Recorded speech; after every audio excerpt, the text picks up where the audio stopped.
ارے کیا کیا نہیں کیا تھا تمہارے لیے۔ سجل بھیک مانگنے لگی لیکن اب وقت گزر چکا تھا۔ سجل امی ابو کے گھر چلے گئی۔ قمر کے بھائی بھابھی بھی شور سن کر آ گئے۔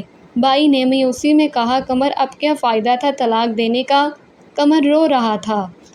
بھائی میں تھک چکا تھا، اب 12 سال گزار دیے کہ سدھر جائے گی، لیکن 1 سال گزرا تھا۔ سجل جب تک بھائی بھابھی لوگوں کو قمر کی کمائی کھلاتی رہی تھی، سب مسکرا کر ملتے تھے۔ اب طلاق ہوگی تو بھابھی نے کہا، دیکھو سجل، ہمارا خود مشکل سے گزارا ہوتا ہے، بہتر ہے تم دوسری شادی کر لو۔ سجل اب بدلتے چہرے بدلتے رشتے دیکھ رہی تھی، جن کی خاطر سب کچھ کیا وہ 1 سال میں تنگ پڑ گئے۔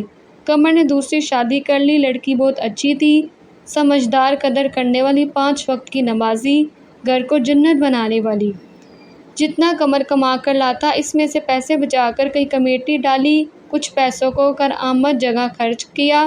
دیکھتے دیکھتے 2 سال میں گھر بنا لیا۔ قمر بہت خوش تھا۔ اللہ نے ایک طویل عذاب کے بعد اچھی ہمسفر عطا کی۔ سجل کی شادی ایک کسائی سے ہوئی تھی، جس کی پہلے بھی طلاق ہو چکی تھی۔ وہ ہر روز اس سے مارتا، گالی گلوچ کرتا۔ سجل تڑپتی، یا اللہ مجھے معاف فرما دے، میں پاگل ہو گئی تھی، میں نے بہت اچھے انسان کو کھو دیا۔ اب دن بھر کام کرتی ہوں، 20 لوگوں کا کھانا بناتی ہوں، جھاڑو پونچھا سب کچھ کرتی ہوں، اور پھر شوہر گالی دے کر بلاتا ہے، تھپڑ مار دیتا ہے۔ اے اللہ مجھے قمر واپس دے دو۔ یہ سوچ رہی تھی کہ شوہر نے گالی دے کر کہا، جلدی کھانا بنا کر میری ٹانگیں دبا آ کر۔ اسے بہت تیز بخار تھا، لیکن شوہر کو کوئی پرواہ نہ تھی۔ آنکھوں میں آنسو تھے، بے بسی کی انتہا تھی۔ کیا کرتی اب پچھتاوے کے سوا؟